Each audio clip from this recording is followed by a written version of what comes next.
Sa dinami-dami ng mga naisagawang rescue operation ng snake rescuer mula sa Albay na si Mark John, isa raw to sa pinakamahirap. Ang sinusubukan daw kasi ng takpin na ahas na isa pa man ding makamandag na Philippine Cobra. Sumuksok sa mga butas ng sahig ng isang bahay. Kayang pumatay sa loob ng 30 minutes lang. Para daw makuha ito, kinakailangan na raw nilang wasakin ang sahig ng bahay. Humingi po kami ng consent sa may-ari kasi yung lungga po ng cobra is nakasiksik po dun mismo sa ilalim po ng kanilang bahay. So pumayag naman po sila.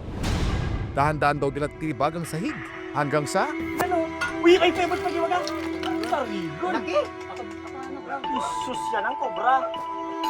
nasilayan na nila ang nagtatagong cobra.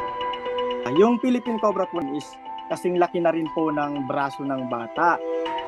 Para mapalabas ito, sinubukan itong sungkitin ni Mark John.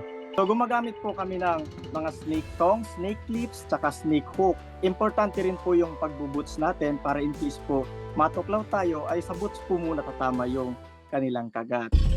Ang ahas tinangkapang tumakas hanggang sa tuluyan na itong nahuli ni Mark John. Ang cobra, dinala nila sa gilid ng kalsada at doon sinuri. Kapag po kasi may sugat yung cobra or matamlay, dinadala po namin ito sa rescue center para mabigyan po ng lunas ng ating mga veterinarian. Minsan naman po ay tina-turn over po natin ito sa DENR para mas alam po nila kung saan po i-release. At dahil fit o nasa maayos na kondisyon naman daw ang cobra, nilagay na muna ito ni Mark John sa sako bago ito ni-release o binalik sa natural nitong tahanan. Agad po natin itong dinala sa kanilang natural habitat para po maibalik dun po sa kanilang tahanan. Paalala naman ng mga eksperto, huwag daw magtataka kung mapapadalas ang paglabas ng mga cobra. Breeding season daw kasi naman ito ngayon.